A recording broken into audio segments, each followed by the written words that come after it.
primary damage mechanism in an explosion is the air blast shockwave, which is certainly powerful enough to shatter a car. But that shockwave, even though powerful, would not be able to penetrate through a heavily armored vehicle. This is why when anti-tank rockets detonate, they do something a little strange. This anti-tank rocket is likely already moving faster than the speed of sound, but notice what happens when it explodes. Aside from the blast, something much more significant is happening. We're shooting forward at hypersonic speeds, anywhere from 4 to 8 miles per second, and that can cut through the thick armor of a tank like butter. But it's not what you think about where that hypersonic jet of destruction comes from, what can be done to protect against it, and why that same jet is used in the design of nuclear bombs. As soon as tanks entered the scene in World War I, attempts to develop weapons that could penetrate through the tank's thick armor emerged.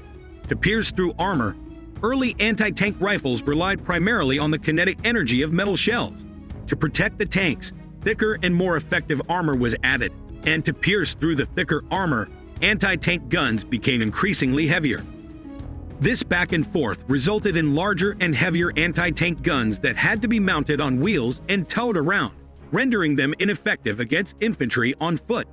Realizing this restriction, armies needed to come up with a human portable anti-tank weapon.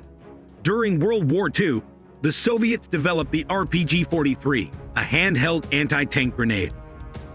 Just to clarify a popular misconception, RPG does not stand for rocket-propelled grenade. RPG is a backronym.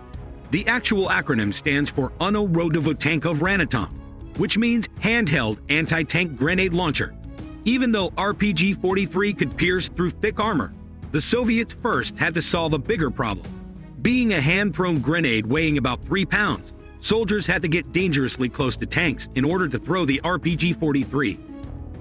What was needed was a way to deliver the grenade from a distance, so the Soviets came up with a crossover between the American Bazooka and the German Panzerfaust. The Bazooka was reloadable, as opposed to the Panzerfaust, which had a one-time use launcher. But Panzerfaust's big advantage was that its warhead would sit outside the launch tube, as opposed to the Bazooka, where the entire round had to be completely loaded into the launcher. This would limit the size of the warhead that a bazooka could launch, and as you'll see, that size is extremely important. Enter the Soviet RPG-7, the most widely used RPG in the world, which solved the problem of hand-thrown anti-tank grenades as they could now be launched from a distance. But what was the difference between regular and anti-tank grenades that allowed them to penetrate through the thick armor of tanks? A regular grenade is an explosive charge with a metal shell wrapped all around. The shockwave from the explosion tears the metal shell into pieces, launching shrapnel in all directions, which could be fatal for those in proximity. But to penetrate through armor, something more surgical is required. RPG rounds fall under a special type of explosive charge known as a shaped charge. Not so much the outer shape as the inner shape of the explosive charge. Inside both the hand-thrown RPG-43 and its rocket-propelled variants, there is a metal liner that forms a cone-shaped cavity. There are explosives packed behind the liner. Upon contact with the target, the charge is detonated, which creates a pressure wave behind the metal liner.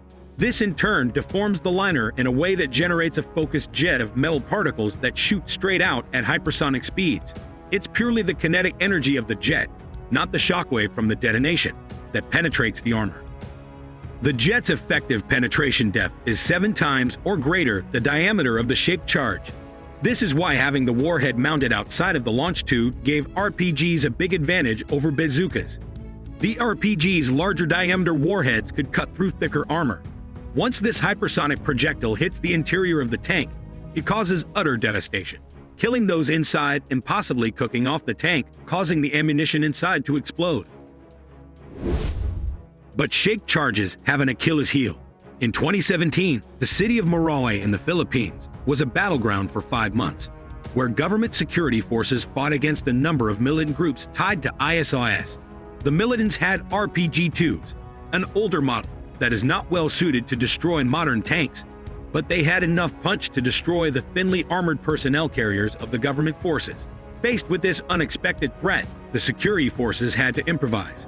They covered their lightly armored vehicles in slats of wood and even packs of cardboard.